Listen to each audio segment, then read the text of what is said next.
Ketinggian banjir di 6 desa di Kecamatan Bua, Kabupaten Luwu bervariasi mulai 50 cm hingga 1 meter. Banjir juga membawa material lumpur dan juga kayu yang semakin membuat warga kesulitan. Selain rumah, ruas jalan, rumah ibadah hingga kantor pemerintahan juga terendam banjir.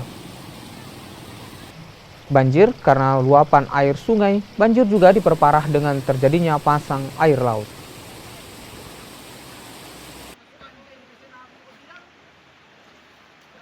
Nah, tadi ini sekitaran jam setengah 8 sudah mulai naik air di 2 desa, Barua dengan Pemerasa. Tapi sekitar jam 8 tadi ini sudah 5 desa ini dan 1 kelurahan yang mulai tergenang. Ini upaya yang dilakukan warga ini seperti apa, Pak? Ini sementara kita warga kemudian mengarahkan ke keluarga-keluarga untuk mengevakuasi barang-barangnya supaya tidak terendam air, termasuk mencari tempat ketinggian sementara untuk anak-anak supaya terhindar dari genangan air.